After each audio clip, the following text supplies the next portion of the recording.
Well, hello there folks, I hope you're doing well. In this video, we're going to be talking about Chapter 5.4, Factoring Special Trinomials. And if you're following along in your textbook, this begins on page 238. In this chapter, we're going to be talking about two key terms. The first one is the difference of squares, and the other one is perfect square trinomials, and they are very much related to each other. Well, maybe not, but they're both useful. They're both special cases that you will be expected to recognize. The difference of squares is when you multiply the sum and the difference of two terms. Any two terms, and this isn't restricted just to trinomial algebra here, or what we're talking about. I guess binomials is what they come out to.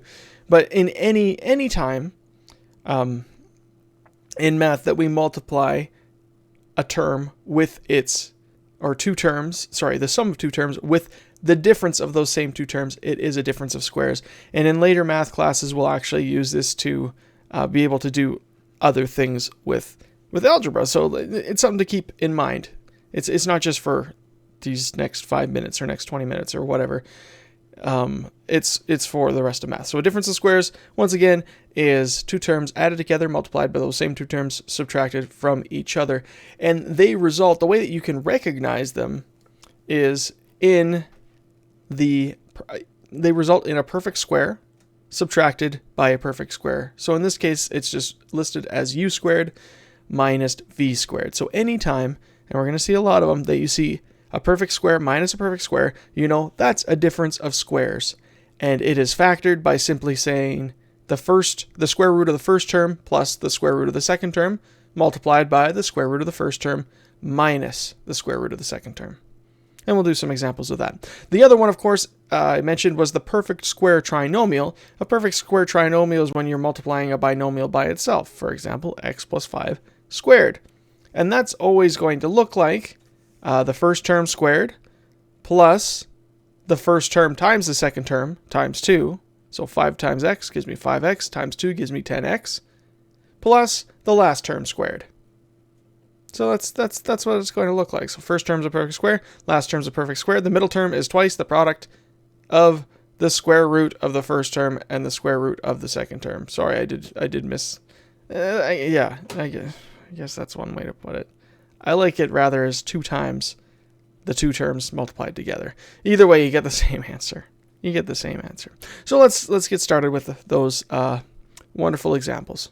Example number 1, factor each binomial if possible.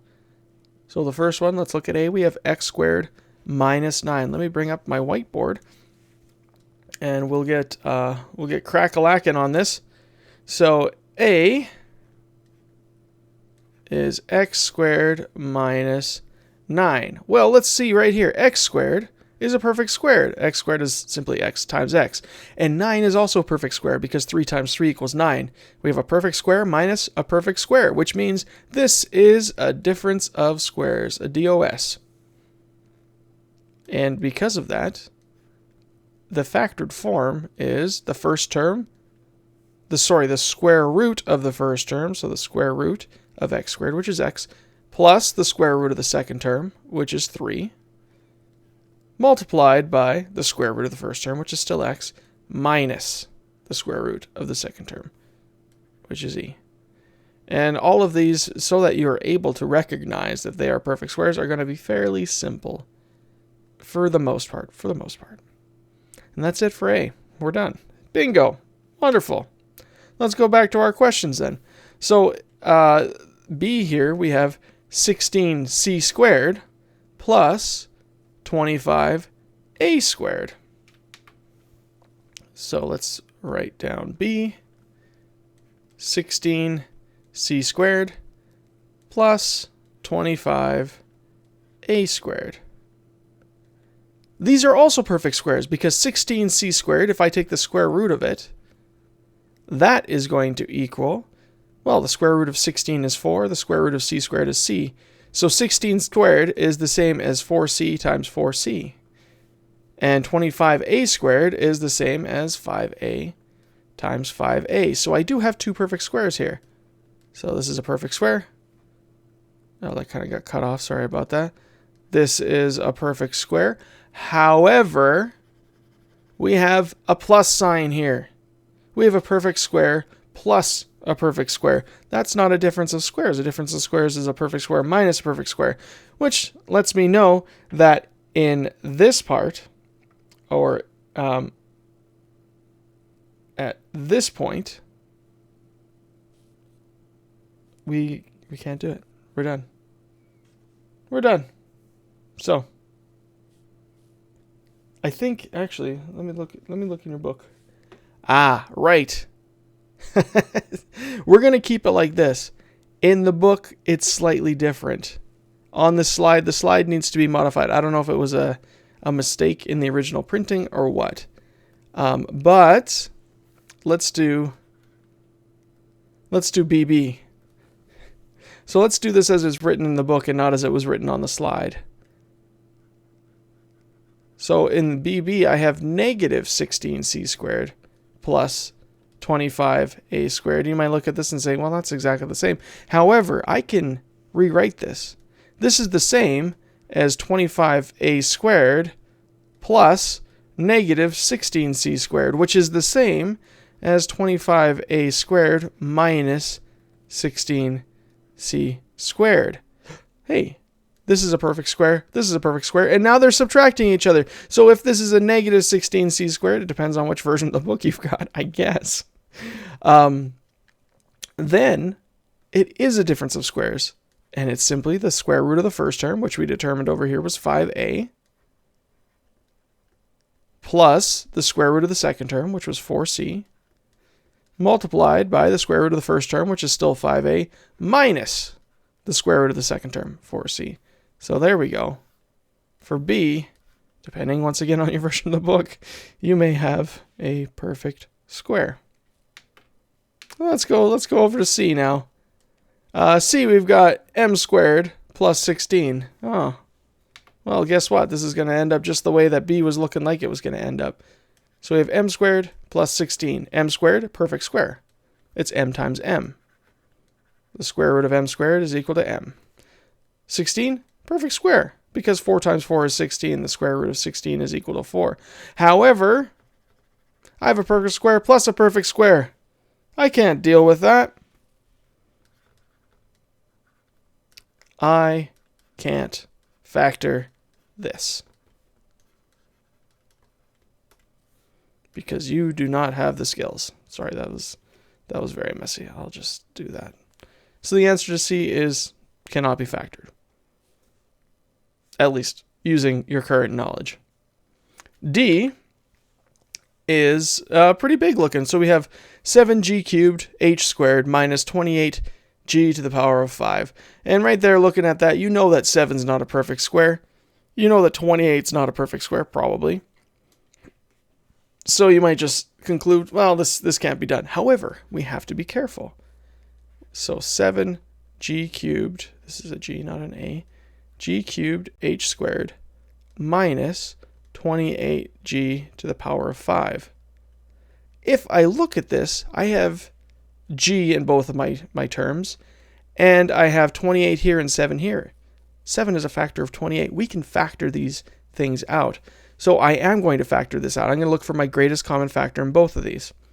So my greatest common factor is, well, 28 is divisible by 7. So my greatest common factor is 7. And then I have 5g's here, 3g's here, g to the power of 3. 2 h's here, no h's here. That's where I'm done. So my greatest common factor is 7g cubed. So the next thing I'm going to do is factor that out. So this is the same as 7g cubed multiplied by, well, 7g cubed h squared divided by 7g cubed. I'm just left with an h squared. Minus 28g to the power of 5 divided by 7g cubed. 28 divided by 7 is 4. G to the power of 5 divided by g cubed is equal to g squared. So if I ignore this first part, I have here two perfect squares. The square root of h squared is equal to h. The square root of 4g squared is the same as the square root of 4 times the square root of g squared. Square root of 4 is 2. Square root of g squared is just g. So I have my two factors here. These are perfect squares. So let me rewrite just what I had again. So 7g cubed h squared minus 28g to the power of 5 is equal to 7g cubed multiplied by the square root of my first factor, square root of h squared once again is h, plus the square root of my second factor, which we determined to be 2g, multiplied once again by the square root of the first term, which is h, minus the square root of the second term, which is still 2g. So in factored form, as long as I take out that greatest common factor first, I will find once again that I have a difference of squares, a DOS, a DOS, as we might call it. And that's example number 1, factoring the difference of squares. Example number 2, obviously we are going to, since there's only 2 examples in this, we have to talk about the other thing. So let's talk about our perfect square trinomials. Factor each trinomial if possible. I think it's going to be possible. I believe in us, guys. So looking at number 1 there, or sorry, letter A. X squared plus 6x plus 9. So A is x squared plus 6x plus 9. So I look at it. I'm going to label them A, B, C because these are trinomials. So I ask myself a couple of questions. Are A and C perfect squares? X squared is a perfect square. 9 is a perfect square. X times x is x squared. 3 times 3 is 9. Yes. The next question I'm going to ask myself, is B equal to the square root of A times the square root of C times 2? Well, 6, is that equal to the square root of x squared times the square root of 9 times 2? Let's see. 6 is equal to, oh, sorry, not x squared. What am I talking about? The coefficient. We want the coefficient. No, I'm sorry. We're just going to pretend I didn't do that. The square root of x squared is x. The square root of 9 is 3. And then 2 is still 2. And, well, here's my problem. I forgot my x. No wonder I'm getting confused. 6x is equal to that because my b is equal to 6x. So x times 3 times 2 is 6x. Yes. Therefore, it is a perfect square trinomial.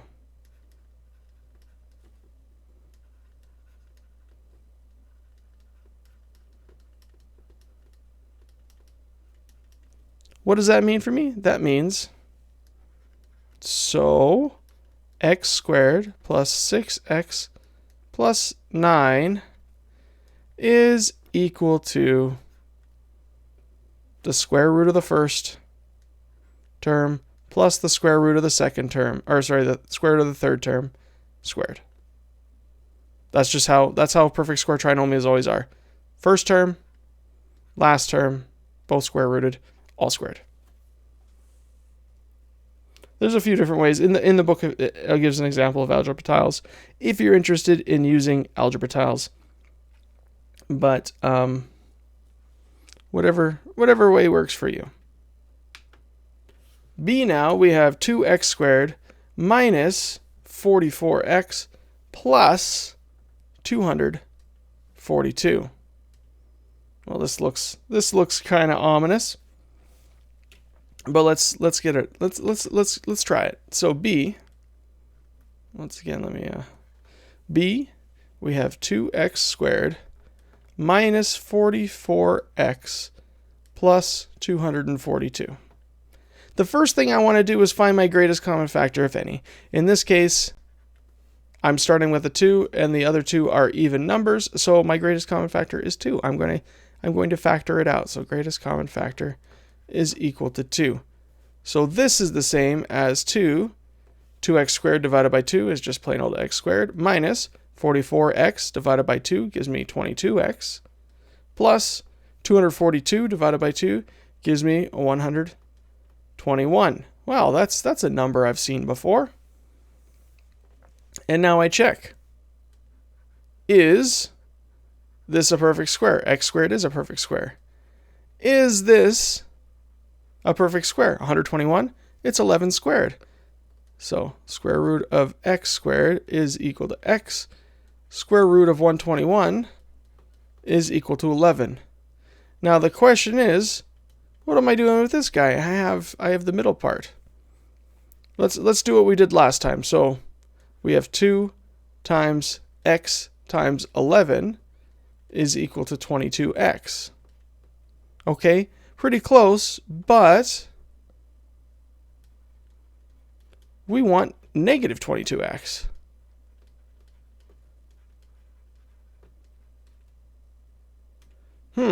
What can we do? What can we do? Well, it turns out, if you remember, the square root of, or another way to look at it, this here and this here are the result of squaring a number. So I could say x times x is equal to x squared.